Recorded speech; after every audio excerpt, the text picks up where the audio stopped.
कबीर माया मोहिनी मांगी मिले ना हाथ, मन उतारी झूठ करूं लागी डोले साथ। जब फरीद की बात कर रहे थे तो क्या बोला था फरीद ने? जो तू मेरा होए रहे सब जग तेरा होए। जो तू मेरा होए रहे सब जग तेरा होए। बिल्कुल वही बात यहाँ भी है कि जब तक उसके पीछे भागोगे तुम्हें नहीं मिलेगी। जब अपने हो जाओगे या फरीद की भाषा में होगा तो उसके हो जाओगे, तो वही सब जिसके पीछे पीछे भाग रहे थे अब वो तुम्हारे पीछे भागेगा। तुम्हारे पीछे भागने से अर्थ ये नहीं है कि बहुत सारा रुपया पैसा मिल जाएगा। पीछे भागेगा से अर्थ ये है कि पहले वो मालिक था, तुम नौकर थे, अब तुम मालिक होगे। वो तुम्हें डोमिनेट नहीं कर पाएगा। कबीर माया मोहिनी, मोहिनी मतलब जो आकर्षित करे। मांगी मिले ना हाथ, जिसने मांगा वो खाली हाथ ही गया। जो जितना मांगता रहता है उसे उतना ही कम मिलता है। जितना मांगा जाता है उतना ही कम मिलता है। तृष्णा का स्वभाव ही यही है, एम्बिशन का स्वभाव ही यही है। ठीक है ना? ऑब्जेक्ट ऑफ चेज, जिसके पीछे जा रहे हैं, वस्तु वो बदल सकती है। व्यक्ति जिसके पीछे जा रहे हैं वो बदल सकता है, लेकिन पीछे जाना कभी नहीं बदलता है ना। कुछ ना कुछ है जिसके पीछे जाना जरूर है। माया क्या है? क्या है माया? पैसा, richness, property, all these things which attract us. नहीं, उनका Everything माया को around us. समझना होगा ध्यान से, इससे पहले कि हम और कोई दोहा उठाएं, क्योंकि माया शब्द का बहुत बार प्रयोग होगा। माया का अर्थ ये नहीं है कि कुछ छोड़ देना है या कुछ ऐसा है जो आपको नुकसान पहुंचाने के लिए तुला हुआ है। माया का अर्थ इतना ही है कि जो जैसा है उसको वैसा न जानना। हाँ? जो है उसको वो न जानना माया है। जो कुछ भी जैसा है उसको वैसा ही न जानना, इसी को माया कहते हैं। जो कुछ भी जैसा है। अभी आप दोहा पढ़ रहे हैं, इस दोहे को वास्तविकता से नहीं समझा तो ये हो गया माया का काम। था कुछ, जाना कुछ। माया का अर्थ है कुछ, जाना कुछ और। क्या अर्थ हुआ इसका सीधे सीधे? कि जिस भी स्थिति को, वस्तु को, व्यक्ति को, समय को समझा नहीं गया, उसी समय माया का काम हो गया। तो माया क्या है? मूलतः लिख लीजिए, माया है नासमझी। माया हुई नासमझी, और कुछ नहीं है माया। आदमी के मन के पास समझने की शक्ति है, पर नासमझी का फैलाव है।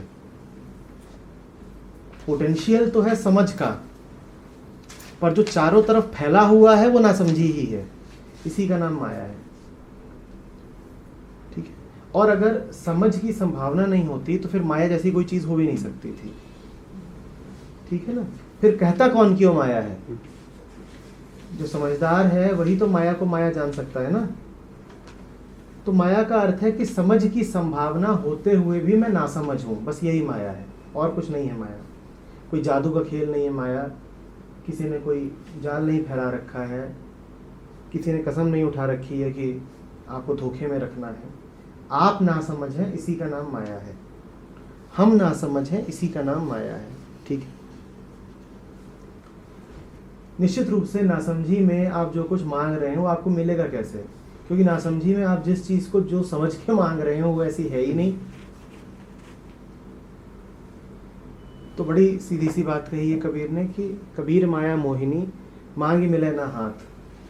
कैसे होगा? खूब नशा चढ़ा हुआ है और आपको सामने दिखाई दे रहा है कि दो बढ़िया सेब लटक रहे हैं और आप उसके पीछे गए लेने, कैसे मिलेंगे? है ही नहीं। या कुछ और था, गेंद लटक रही थी,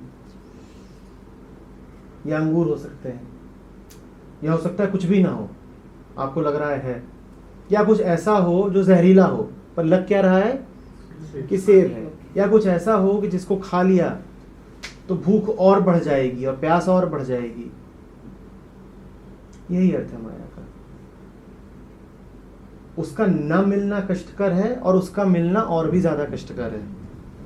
नहीं मिलती तो अफसोस होता है, और मिल जाती है तो बढ़ जाती है। सर क्या ये जो अभी फेसबुक पे डाला था, कहीं देखा था, या अल्लाह give me, do not give me what I want but give me what I need, right.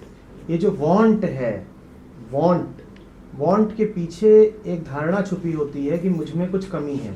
जिसमें कोई कमी नहीं, उसके जीवन में वांट क्यों आएगी? बात को समझिएगा। वांट के पीछे, हर वांट के पीछे क्या धारणा है? इन्होंने अभी कहा कि एक डाला था कि या अल्लाह give me what I need not what I want. उसको थोड़ा समझ रहे हैं। वांट के पीछे भाव क्या छुपा रहता है? अभी कुछ कमी है कि कुछ कम है, वरना मांगोगे क्यों? अब अगर कुछ कम हो ही ना और लग रहा हो कुछ कम है, तो ये क्या हुई? माया। तो ये माया ही है। बिल्कुल ठीक कहा कि ये बात बिल्कुल माया की ओर ही संकेत करती है, क्योंकि कमी है ही ना, कमी हो ही ना, लेकिन लग बार बार ये रहा हो कि बहुत कमी है, तो नतीजा क्या होगा? नतीजा क्या होगा? आप कुछ ऐसा काम कर रहे हैं जिसकी आवश्यकता ही नहीं थी। जॉर्ज गुरजीएफ ने एक बड़ी जबरदस्त बात कही थी। उसने सिन की परिभाषा दी थी, sin is that which is unnecessary. जो अनावश्यक है वही सिन है। यही माया है कि आवश्यकता नहीं है फिर भी उसके पीछे दौड़ रहे हो। It is not necessary that you run after it, yet you are chasing it. यही माया है। यही ना समझिए, यही ना समझिए। अब अगर हम ईमानदार हों तो अपनी जिंदगी की ओर देखें और बिल्कुल साफ साफ पूछें अपने आप से कि कितनी ऐसी चीजों के पीछे हम भाग रहे हैं, कितने ऐसे सपनों के पीछे हम भाग रहे हैं जो वास्तव में आवश्यक नहीं है। अगर यहाँ गुरजीएफ बैठे होते तो सीधे यही कहते कि देख लो कि क्या जरूरी है और क्या नहीं, और जो गैर जरूरी है उसको जिंदगी से हटा दो और कुछ करना ही नहीं है। वो कहते हैं कि जो कुछ गैर जरूरी है उसको जिंदगी से हटा दो, इसके अलावा और कुछ नहीं करना है, सब बढ़िया हो जाएगा। और शायद नासमझी इतनी ज्यादा है कि जो गैर जरूरी है उसको भी जरूरी होने का पूरा पूरा प्रमाण देने लगते हैं। उसी को बस उसी को। और जो वास्तव में जरूरी है, जो मिला ही हुआ है, इस पूरी प्रक्रिया में वो गायब हो जाता है। गायब हो जाता है मतलब we cannot enjoy it। हाँ, चैतन्य मन के सामने से हट जाता है, होते हुए भी लगता है कि है नहीं,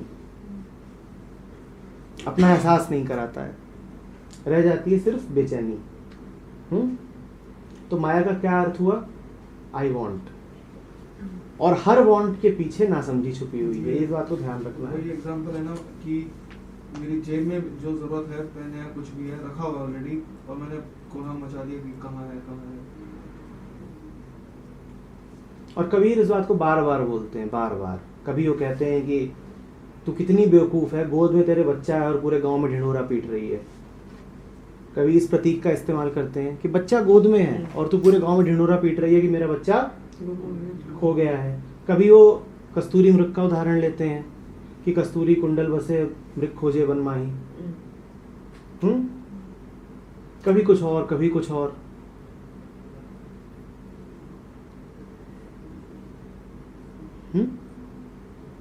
कभी कहते हैं कि हमारा यार है हम में, हमन को बेकरारी क्या। वांट का सवाल ही नहीं उठता, कुछ बाहर हो तो ना उसे खोजा जाए। हमन है इश्क मस्ताना, हमें दुनिया से यारी क्या, हमारा यार है हम में। और वहां भी माया की ओर इशारा कर रहे हैं कि जो बिछड़े हैं वही दर दर भटकते हैं। जो बिछड़े हैं प्यारे से, भटकते दर बदर फिरते। बात लगातार वही है कि तुम जो कुछ पाना चाहते हो, सवाल ये मत पूछो कि उसको कैसे पाऊं। हमारे सवाल हमेशा ये होते हैं कि मुझे जो पाना है वो तो पाना ही है, मेरी मदद करने के लिए मुझे ये बता दो कि कैसे? कैसे पाऊँ, give me a method. I have some goals I have to achieve that. और मुझे तरीका बता दो, रास्ता बता दो। और फिर सवाल घूम फिर के किस बात पे आ जाता है, हाउ टू। सिर्फ टेक्निक बता दो, तरीका बता दो। और हर तरीके के साथ दिक्कत यही है, हर तरीका किसी न किसी लक्ष्य तक जाएगा और वो लक्ष्य किस मन से निकल के आ रहा है, हर ना समझी से। तो आपको तरीका बताएं या आपसे ये कहें कि जान लो कि जहां जा रहे हो वहां जाना जरूरी नहीं है। बहुत बढ़िया।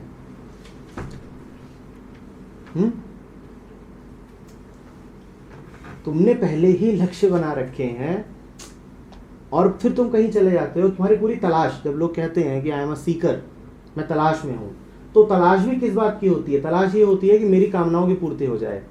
वो तलाश कभी इस बात की नहीं होती है कि कामनाएं कामना होने लायक हैं भी कि नहीं है। तलाश कभी ये नहीं होती है। और अगर कोई वास्तव में आपको ऐसा मिल जाए जो आपको ये कहे कि तुम जो कर रहे हो मूलभूत रूप से गड़बड़ है, ना समझी है, तो आप चिढ़ जाएंगे। हम सब चिढ़ ही जाएंगे। हम कहेंगे मुझे जो चाहिए वो मुझे दे सकते हो अगर, तो बात करो और बहुत ज्ञान ना बहारो। ठीक ऐसा ही होगा ना। मन से उतार करके उसको एक बार रख दिया बिल्कुल जमीन पर, अब वो मेरे पीछे पीछे दौड़ेगी। अब वो अनुचरी है, अब मालकिन नहीं है। सर पे बैठाया तो पूरे मन पे कब्जा कर लेगी। सर से उतार दिया, मन से उतार दिया, तो बिल्कुल सीधे सीधे कहें तो औकात में आ जाएगी। तो ये दुनिया भी तभी तक भारी पड़ती है हम पे। हम में से जितने लोग ये कई बार महसूस करते हो कि समाज के सताए हुए हैं, परिस्थितियों के सताए हुए हैं, परिस्थितियां भी हम पर हावी तभी तक हो पाती हैं जब तक उन परिस्थितियों में हमारा कोई ना कोई लोभ छुपा हुआ है। नहीं तो कोई परिस्थिति आपको कभी परेशान नहीं कर सकती। याद रखिएगा, अगर आप पाते हैं कि जिंदगी में जंजीरें हैं, तो वो जंजीरें आपकी अपनी ही बनाई हुई हैं। कोई नहीं है जो आपको गुलाम बना सके सिवाय आपके अपने लोभ के। अगर आप पाते हैं कि कोई आप पे अत्याचार कर लेता है, तो निश्चित रूप से कोई लोभ होगा जिसकी वजह से आप अभी भी उसके साथ रुके हुए हैं, नहीं तो आप कब के मुक्त हो गए होते। आप पाते हैं कि आपके दोस्त यार, सगे संबंधी, पति पत्नी, इनसे कड़वाहट है संबंधों में, लेकिन फिर भी आप उन्हीं के साथ लगे हुए हैं, तो कुछ मिलता होगा आपको उनसे, किसी बात की अपेक्षा होगी। ये अपेक्षाएं ही हैं जो जंजीरें बनी हुई हैं और कुछ नहीं है। आप अगर ठान ही ले के मुक्त होना है, ये वही जो फेसबुक पे मैंने आपने डाला भी था, that no suffering can dawn upon you until you participate in. and you provide your consent. Without your consent, no atrocity can come to you. तो हमारे मन में ग्लानि का जितना भी भाव है कि मुझे विक्टिम बनाया गया, मेरे साथ ये बुरा वो बुरा, ये सब जितने भी भाव हैं, उनमें अगर हमें मज़े ही लूटने हैं तो अलग बात है। पर अगर हम सीरियस हैं, अगर हम वाकई चाहते हैं कि ये सब ख़त्म हो, बहुत हो गया नाटक, तो हमें पूछना पड़ेगा कि ये दुख बाहर से आ रहा है या मैंने ही उसको मैन्युफैक्चर कर रखा है। प्लांट मेरे भीतर ही बैठा हुआ है, उस फैक्ट्री का मालिक मैं ही हूं जहां से ये सब निकल रहा है। जिस दिन चाहूं उसे बंद कर दूं, पर मेरे स्वार्थ जुड़े हुए हैं, मैं खुद नहीं बंद करना चाहता। देखिए, एक हद तक उनके साथ एम्पैथाइज किया जा सकता है जो लोग कहते हैं कि मुझे ये समस्या है, ये है, कुछ हो नहीं रहा, दुख है। लेकिन एक हद के बाद दुख प्रकट करना भी बड़ी बेईमानी बन जाता है। न सिर्फ सिंपैथी गेन करना, सच को देखने से बचना। कबीर ने यहाँ पर लिख रखा है, ठीक है उनकी भाषा आज की नहीं है, हिंदी नहीं है, एक हद तक हमें समझ में ना आए तो बात ठीक कि चलो अनुवाद उपस्थित होना चाहिए, या कि कोई बात कही गई है उसमें कुछ चीज़ कंसेप्चुअल हो सकती है, कोई शब्द ऐसा हो सकता है जो ऑलमोस्ट टेक्निकल हो, तो वो कोई आकर के बता दे। पर आप बताइए आपको कैसा लगेगा कि हम एक ही दोहा उठाएं, उस पर 1 घंटे तक चर्चा करते रहें, उसके बाद भी हम में से कोई एक हो जो कहे नहीं मुझे समझ में आ ही नहीं रहा। नहीं, कैसे नहीं करना कैसे है। तो इसका अर्थ ये नहीं है कि वो बेचारा बड़ा मंदबुद्धि है, उसकी बुद्धि के साथ नहीं समस्या है, उसकी नीयत के साथ समस्या है। ऐसा नहीं कि समझ में आ नहीं रहा, वो समझ मैं चाह नहीं रहा।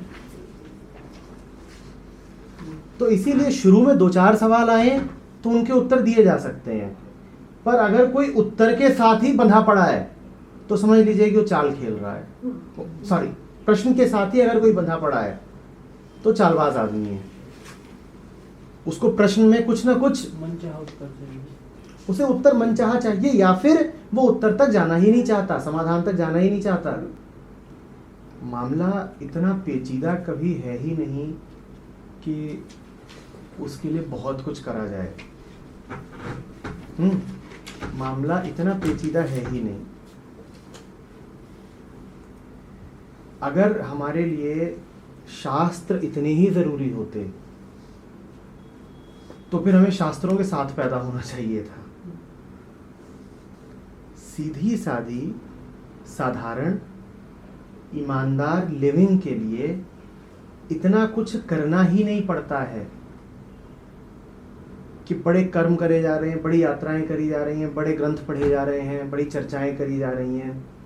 अगर ये इतने ही अपरिहार्य होते तो गर्भ से हम हाथों में गीता नहीं तो लेके पैदा होते कि भाई आप फेफड़े लेके पैदा होते हो, आप दिल लेके पैदा होते हो, आप गीता भी लेके पैदा होते कि इसके बिना जियोगे कैसे। बुल्ले शाह जब गए इनायत शाह कादरी के पास तो बैठे हुए थे, वो अपनी पौधों की गुड़ाई कर रहे थे, बागवानी कर रहे थे। तो ये आके खड़े हो गए, बोलते हैं क्या चाहिए? तो बोलते हैं कि रब को पाना है। तो उसमें क्या मुश्किल है, जैसे एक पौधा उठा के यहाँ से यहाँ लगाया, बस ऐसे ही रब मिल जाता है।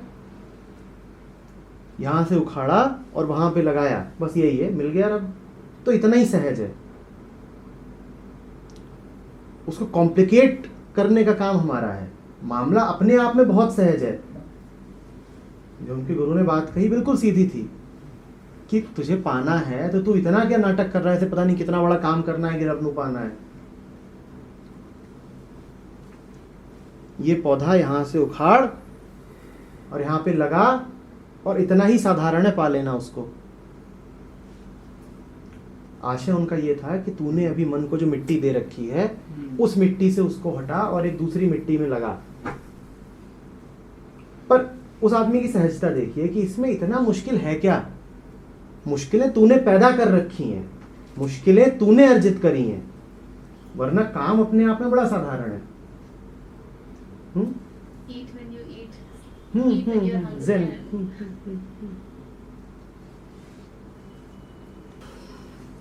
माया छाया एक सी बिरला जाने कोय, भगता के पीछे फरे सन्मुख भागे सोए। इन दोनों का ही स्वभाव एक सा होता है। सत्य से दोनों बचते हैं। दोनों का स्वभाव बिल्कुल एक सा है कि सत्य जिधर होगा, प्रकाश जिधर होगा, दोनों उसके विपरीत खड़ी होंगी। और अगर तुम उनसे भागने लगो तो तुम्हारे पीछे जहां जाओगे तुम्हारे साथ रहेंगी। तुम उनसे भाग नहीं सकते। आज तक कोई अपनी छाया से भाग नहीं पाया। जहां जाओगे पछिया लेगी। और जो सन्मुखी है, जो सहज ही है, जो सत्य ही है, जो उपलब्धि है, प्रस्तुत है, उससे दोनों डरेंगे। माया छाया एक सी बिरला जाने कोई। आसानी से ये बात समझ में नहीं आती कि इतना सहज है, कोई बिरला ही समझ पाता है। भगता के पीछे फरे, भागोगे तो भाग नहीं पाओगे। जहां हो वहीं ठहर जाओ, बस आंखें खोल लो, क्योंकि भागोगे तो पछियाएंगी। भागो, कहां जाओगे भाग करके? जहां भी जाओगे छाया तो रहेगी साथ। जहां भी जाओगे मन तो रहेगा साथ। और जब तक मन साथ है तो माया कैसे दूर हो गई? तो भाग करके उससे मुक्ति नहीं मिल सकती। जो सन्मुखी है, जो सामने है, उसको देख लो। और हमारी पूरी जिंदगी की त्रासदी यही है कि हम उसके पीछे जा रहे हैं जो है नहीं पर लगता है कि है। या कि हो सकता है, उसी का नाम है एम्बिशन, उसी का नाम है फ्यूचर। उसी का नाम है फ्यूचर। भविष्य से मुक्ति से बड़ी और कोई मुक्ति है नहीं। मुक्तियों में मुक्ति है भविष्य से मुक्ति।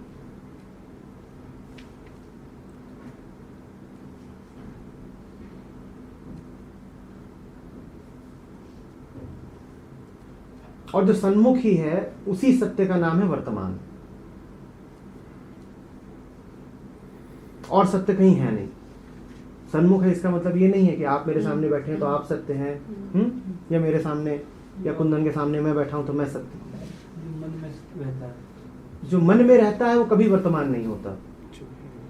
जो मन में रहता है, क्या कभी वर्तमान के बारे में मन में क्या कुछ हो सकता है? मन में जो भी होता है वो विचार होता है। वर्तमान में जीवन होता है, जीवन विचार नहीं है। जीवन वास्तविक है, विचार काल्पनिक है।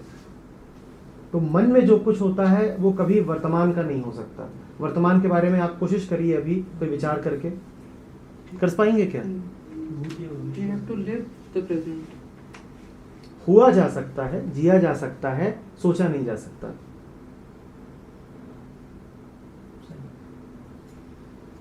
लेकिन जो एक खुफिया गड़बड़ है, जो पेच है इसमें, वो ये है कि हम मानते ही तब है कि हम जान गए जब हम उसको विचार रूप में जान लेते हैं। हम किसी भी बात को ये स्वीकार ही नहीं करेंगे कि हमें पता है यदि उसके बारे में हमें कोई विचार ना हो। यही गड़बड़ है। सारी खोज का कारण ही यही है। मेरे पास है पर मुझे उसका विचार नहीं है, तो मुझे क्या लगता है कि मेरे पास नहीं है। हमने विचार के होने को होने के साथ जोड़ दिया है। हमने विचार के होने को होने के साथ जोड़ दिया है कि कुछ भी मेरे पास तभी है जब मुझे उसका विचार है, और अगर मुझे विचार नहीं है तो वो है ही नहीं। अगर मुझे विचार नहीं है तो वो है ही नहीं। ये करीब करीब ऐसी ही बात है कि आपका मॉनिटर खराब हो और वो डिस्प्ले ना कर रहा हो तो आप कहें कि मेरी सीपीयू में कुछ है ही नहीं। मन खराब है, मन नहीं रीड कर सकता, मन सीमित है, वहां पर जो उसमें स्टोर्ड है फाइल वो मन के आगे की है, मन उसको नहीं रीड कर पाएगा। जब नहीं रीड करेगा तो डिस्प्ले भी नहीं कर रहा, पर जब डिस्प्ले नहीं करता तो हम उससे क्या अर्थ निकालते हैं कि वो फाइल सिस्टम पर है ही नहीं। मन नहीं रीड कर रहा, इससे ये आशय बिल्कुल भी नहीं है कि वो है नहीं, कि वो है नहीं। हमारी सारी तलाश इस बात की है कि हम मानसिक रूप से जान जाएं, मन जान जाए, और मन जान जाए का अर्थ क्या है कि विचार आ जाए, हम उसे विचार में कैद कर लें। जब हम विचार में कैद कर लें तो हम ये फिर मान लेंगे कि हमें पता है, और विचार में कैद नहीं हो रहा तो हम ये मानने को तैयार ही नहीं होंगे हमें पता है। अभी बड़ी मजेदार बात है, पता है जितने लोग बैठे हैं सबको है, लेकिन सबका दावा लगातार ये है कि हम खोज रहे हैं। पता सबको है लेकिन सबका दावा ये है कि हम खोज रहे हैं। आपका सवाल ये होना चाहिए अगर हमें पता ही तो फिर हम यहाँ कर क्या रहे हैं? हम अपने आप को यही समझा रहे हैं कि हमें पता है और कुछ नहीं कर रहे हैं। आप यहाँ खोजने के लिए नहीं बैठे हैं, आप यहाँ ये जानने के लिए बैठे हैं कि खोजने के लिए कुछ है नहीं। यहाँ कोई खोज नहीं चल रही है, यहाँ खोज की व्यर्थता देखी जा रही है। ये दोनों बड़ी अलग अलग चीजें हैं। यहाँ कोई सीकिंग नहीं हो रही है, स्टीयरिंग हो रही है, कह सकते हैं। ये दोनों बड़ी अलग अलग बातें हैं कि मुझे पाना है। अब सत्य को पाना है या नया मोबाइल पाना है, इन दोनों बातों में कोई ज्यादा अंतर नहीं है, क्योंकि पाना तो दोनों को ही है। पाना का तो बेसिक इम्प्लीकेशन ही है कि वो मेरे पास है नहीं। तो विचार नहीं है उसके बारे में, तो ये मत मान लीजिए कि वो है नहीं। विचार तब आएगा जब वो मन की भाषा में हो, जब मन के चैतन्य अनुभव में हो, उसके बिना विचार नहीं आएगा। पर विचार का ना आना इस बात का बिल्कुल भी प्रमाण नहीं है। हमारा तर्क गलत है, हमारा जो मूल तर्क है वो तर्क ही गलत है, और उस तर्क के गलत होने में हमारी पूरी परवरिश का और शिक्षा का बहुत बड़ा हाथ है। हमसे जब भी पूछा गया है कि क्या तुम्हें कुछ पता है, इसका अर्थ ही ये रहा है कि क्या ये तुम्हारी स्मृति में है। आपकी परीक्षा हुई, आपसे पूछा गया कि क्या तुमको पता है, उसका अर्थ क्या है कि क्या ये तुम्हें याद है। अब याद होने का मतलब कि क्या तुम्हारे अतीत में है ये। तो उसका निष्कर्ष हमने ये निकाला है ऐसी परीक्षाएं लगातार दे दे के और ऐसे लोगों से लगातार मिल मिल के कि पता होने का अर्थ ही है अतीत में होना, स्मृति में होना। और अगर अतीत में नहीं है और स्मृति में नहीं है तो इसका मतलब, तो इस संभावना को ही खत्म कर दिया गया है कि मुझे पता हो सकता है बिना अतीत में हुए। प्रूफ चाहिए। मुझे लगता है हर चीज का ऑपरेशन एक्सपेरिमेंट वो होना चाहिए, एनालिसिस हर चीज का होना चाहिए ना कैसे। तो परवरिश ने और शिक्षा ने ये भूल कर दी है कि अब हम उसको खोजने निकल पड़े हैं जिसको खोजने की कोई आवश्यकता ही नहीं है। ये काम हमारी शिक्षा का है, जो कि ज्ञान के नाम पे स्मृति चेक करती रहती है बार बार, इंटेलिजेंस के नाम पे एनालिटिकल पावर चेक करती रहती है।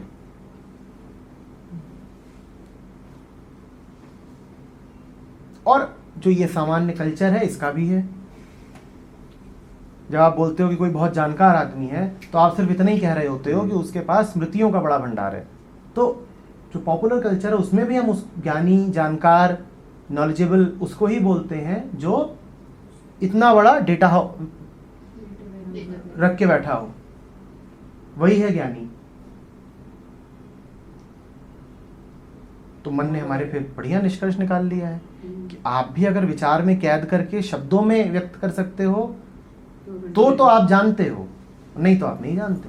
ये होता है हर फैमिली में, या इसी का नाम माया, इसी का नाम माया है। एक ग्रुप में भी सबसे ज्यादा वरीयता भी उसे दी जाती है कि इसके पास हर टॉपिक पे कुछ ना कुछ बोलने के लिए हो। मजे की बात यह है कि वो बोल रहा है तो कहां से बोल रहा है? निश्चित रूप से पढ़ रखा है उसने। और अगर आपको कभी कोई ऐसा मिल जाए जो कुछ ऐसा बोल रहा हो जो उसने पहले से पढ़ नहीं रखा, तो पता है आप क्या करेंगे? आप कहेंगे तू फेंक रहा है मुझे। क्यों? क्योंकि तुझे पता तो है नहीं, तूने पहले पढ़ नहीं रखा तो तू फेंक ही रहा होगा। भाई तू बिना किताब पढ़े उस किताब के बारे में बता रहा है, इसका मतलब तू मुझे धोखा दे रहा है। ये हमारा तर्क जाएगा। आप इस तर्क का बेहुदापन देख रहे हैं। क्वेश्चन कैसे पता? वो कहेगा तुम तुक्का, आप उससे कहेंगे तू तुक्का मार रहा है, तुझे कैसे पता? कैसे पता? और पहला सवाल ही हम यही पूछते हैं किसी से जिसको पता हो, या कि जो बिना स्मृति का इस्तेमाल किए बता रहा हो, तुझे कैसे पता? तुझे कैसे पता? क्योंकि हमारे मन में ये बात बैठा दी गई है कि पता होने का कोई ना कोई तरीका होना चाहिए, कैसापन होना चाहिए। उसी का नाम मेथड है, उसी का नाम टेक्निक है। और उसी का नतीजा है कि आप क्लासरूम में जाएं, चाहे किसी से मिलें, बहुत जल्दी बात घूम फिर के हाउ टू पे आ जाती है। कैसे? क्योंकि हमने आज तक जाना ही यही है कि हमें जो कुछ मिला है वो कुछ ना कुछ करके मिला है, उसके पीछे कोई कैसे हमेशा मौजूद रहा है। तो बिना कैसे के भी कुछ मिला हुआ हो सकता है पहले ही, इसकी तो संभावना ही नहीं है हमारी दृष्टि में। किस चक्कर में बैठे हो, पूरा आज तक कोई नहीं भोग पाया। सब अपनी अपनी कहानियां अधूरी छोड़ के ही मरघट पहुंचते हैं। पूरी किसी की कहानी नहीं हुई आज तक। कबीर माया पापिनी, लोभ बुलाया लोभ, पूरी किन्हू न भोगिया, इसका यही वियोग। वियोग हम सबकी नियति है। योग माने पा जाना, पूरा हो जाना, एक हो जाना। वियोग में ही मरना पड़ेगा। We all die in the middle of our stories. कोई दिन ऐसा नहीं आएगा जिस दिन तुम्हारा भोग पूरा हो जाए कि अब भोग पूरा हो गया, स्टेशन आ गया, अब उतर जाओ। तो कबीर माया पापिनी, लोभ भुलाया लोभ। लोभ में ही सब चूके जा रहे हैं। सबकी भूल का एक ही नाम है, क्या? पाना है। लोभ पाना है, पाना है। लेकिन पा आज तक कोई नहीं पाया। और मजेदार बात यह है कि ये बात विचार रूप में भी हम सबको पता है, लेकिन उस पता होने से कुछ होता नहीं। इससे आपको विचार की इम्पोर्टेंसी दिखाई देगी। विचार रूप में हम में से कौन है जो नहीं जानता कि मौत खड़ी है सामने? कौन नहीं जानता? किसी के पास 10 साल बच्चे होंगे और जो हम में से बहुत जिएगा वो 30-40 साल और जी लेगा। जो हम में से बहुत जिएगा वो 30-40 साल और जी लेगा। इससे ज्यादा किसी के पास जिंदगी है नहीं। और जिसका नंबर लगना होगा कल भी लग सकता है, अभी भी लग सकता है। हम चारों तरफ, कबीर ही कहते हैं ना, साधो ये मुर्दों का गांव। जितने लोग जी रहे हैं उससे ज्यादा गांव में लोग दफन हैं। तो साधो ये मुर्दों का गांव। लेकिन विचार रूप में ये बात पता होने से भी हमारे जीवन में कोई क्रांति तो नहीं आ जाती। तो देखिए विचार कितना असहाय होता है। विचार रूप में सारे सत्य हमको पता है। विचार रूप में गीता कंठस्थ है। विचार से क्या हो जाएगा? जीवन में उतरती है। विचार से क्या हो जाएगा? विचार रूप में तो हमें सब कुछ पता है। यहाँ जितने बैठे हैं सब विद्वान है, कौन नहीं है? काम ही हमारा पूरा विद्वत्ता का है। विचार रूप में तो हम सब विद्वान हैं। विचार बड़ी लचर, बिल्कुल अपाहिज, पंगु चीज है। वो कुछ आपको दे नहीं पाएगी। वो खुद आप पे निर्भर है, आपको क्या दे पाएगी?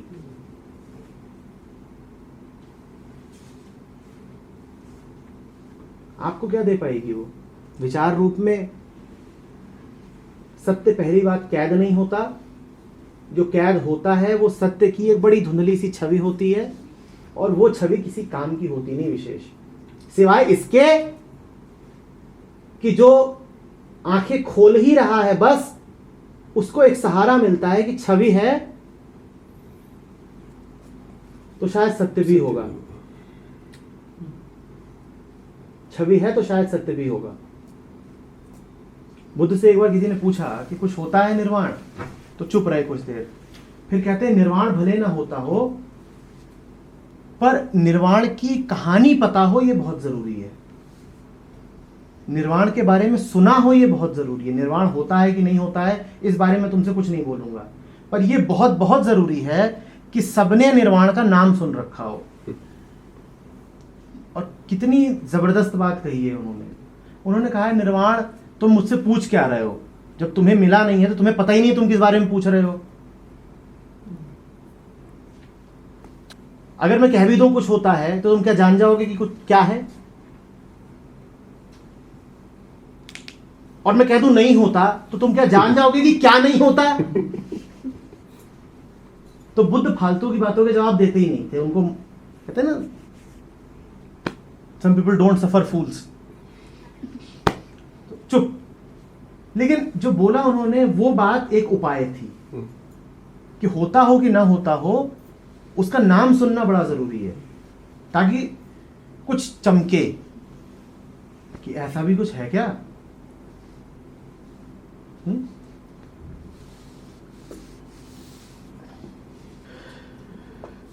कबीर माया पापिनी हरिसो करे हराम, मुख कड़ियानी कुबुद्ध की कहन न देई राम। मुंह में घुस के बैठ जाती है। जो मीठा हो सकता था वो कड़वा हो जाता है। बुद्धि की कुबुद्धि कर देती। अच्छा, इसमें भी हम समझेंगे कि ये कुबुद्धि क्या और सुबुद्धि क्या है, इसको लेंगे। राम का नाम नहीं लेने देती। सारी बुद्धि जो है, मति, इंटेलिजेंस, उसमें भी कुछ सत्य नहीं है। वो भी बस द्वैत के चक्र का हिस्सा ही है।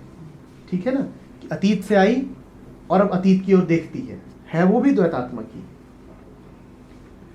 लेकिन उसी में एक सुबुद्धि भी होती है जो ये नहीं जानती कि इस चक्र से बाहर क्या है, पर इतना जानती है कि ये चक्र है। ये सुबुद्धि है। हाँ, यहां तक का काम बुद्धि कर सकती है कि चक्र के बाहर का तो मुझे नहीं पता, मुझे ये तो नहीं पता कि कहां जाना है, पर यह पता है कि यहां नहीं रहना है। ये पता है कि यहां नहीं रहना है। फिर कबीर के शब्दों में कहें तो कबीर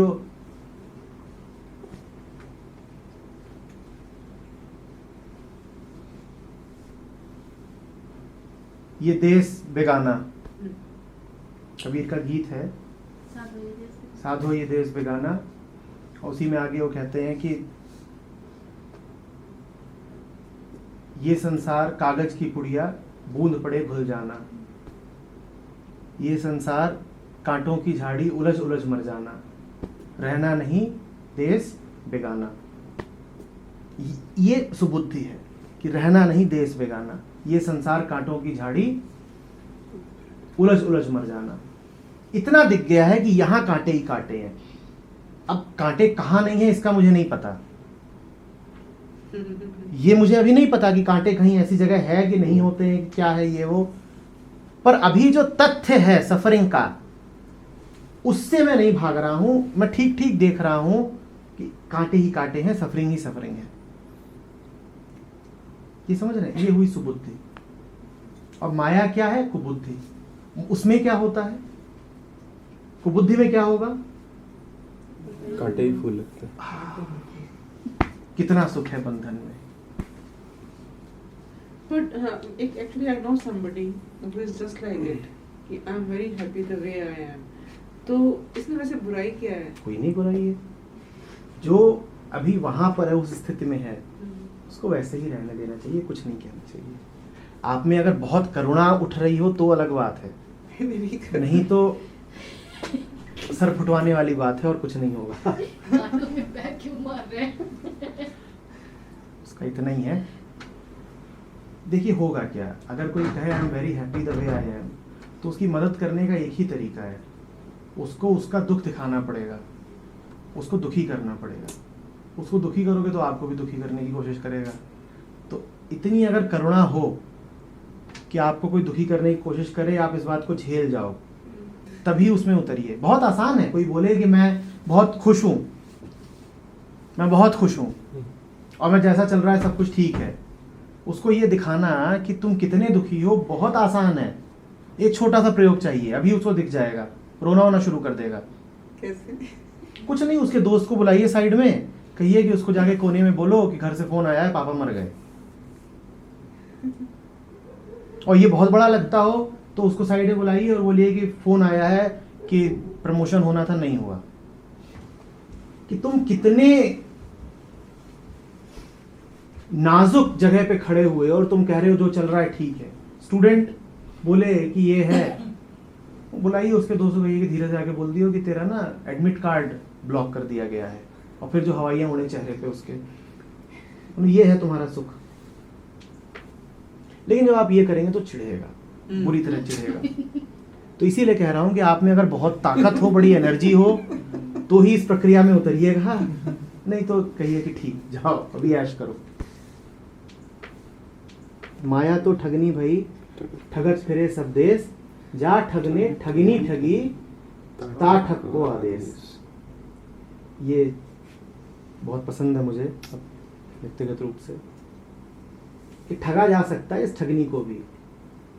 बात अहंकार की ही है पर मजेदार है ना, कि ठगनी ने बड़ी भसड़ मचा रखी है, पर इसको भी ठगा जा सकता है। हाँ तो जा ठगने ठगनी ठगी। हाँ,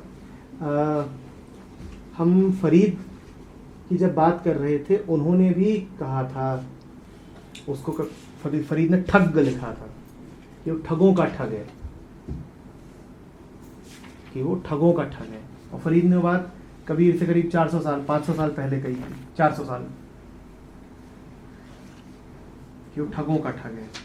जो सबको ठगता फिरता हो वो है जो उसको ठगता है, तो उसको भी ठगा जा सकता है। उसी ठग की बात फरीद ने करी थी और उसी की बात कबीर कर रहे हैं, कि ये सब जो हो रहा है, देखिए इसको समझिएगा, ये बहुत लाइफ पॉजिटिव संदेश है। एक निष्कर्ष मन ये भी निकाल सकता है जल्दी से कि हम सब कंडेम्ड हैं खत्म होने के लिए, ठगे जाने के लिए, सफरिंग के लिए, एक मूर्खतापूर्ण जिंदगी जीने के लिए। कोई विकल्प नहीं है। कबीर हमसे यहाँ कह रहे हैं विकल्प बिल्कुल है, फरीद हमसे कह रहे हैं विकल्प है, बिल्कुल है, पूरा पूरा है। तुम्हारी नियत ही नहीं है ठगे जाते रहना लगातार। बड़ा होश में आ जाओ, you will be on top of the world. ठगे जा रहे हैं अपने आप से। हाँ, ये तुम्हारी मूर्खता है कि तुम ठगे जा रहे हो, किसी और का षड्यंत्र नहीं है। तो कबीर बार बार बोलते हैं कि उससे भी तो पार्टिसिपेट कर ही लिया है। हाँ, कि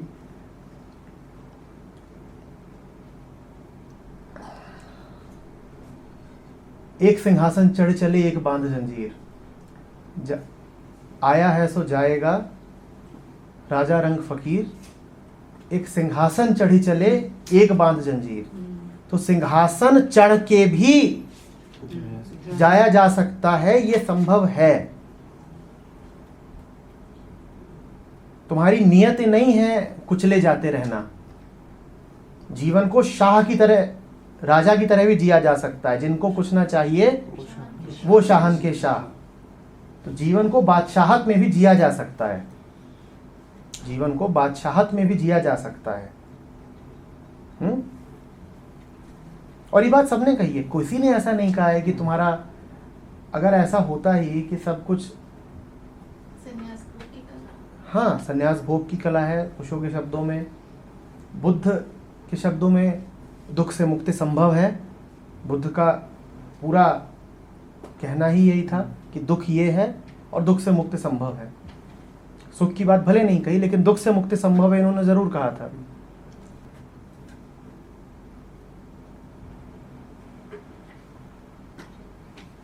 लेकिन देखिए विनम्रता, जा ठगने ठगनी ठगी ता ठग को आदेश। हम इसे पढ़ते हैं तो हमारे भीतर अहंकार उठता है, और कबीर कह रहे हैं मैं उस ठग के सामने सर झुका रहा हूं जो इस ठगनी को भी ठग देता है। The instrument is perfect. ये एक मेथड ही है जो इन्होंने निकाला है, और बड़ा परफेक्ट मेथड निकाला है कि ठगनी को ठग भी लूंगा, लेकिन उस ठगने के फलस्वरूप जो अहंकार उठ सकता है उसकी भी दवाई पहले ही कर ली है कि विनम्र भी रहूंगा, विनम्र भी रहूंगा। अपने भीतर ये भाव नहीं आने दूंगा कि मैं तो बड़ा होशियार हूं, मैंने माया पर भी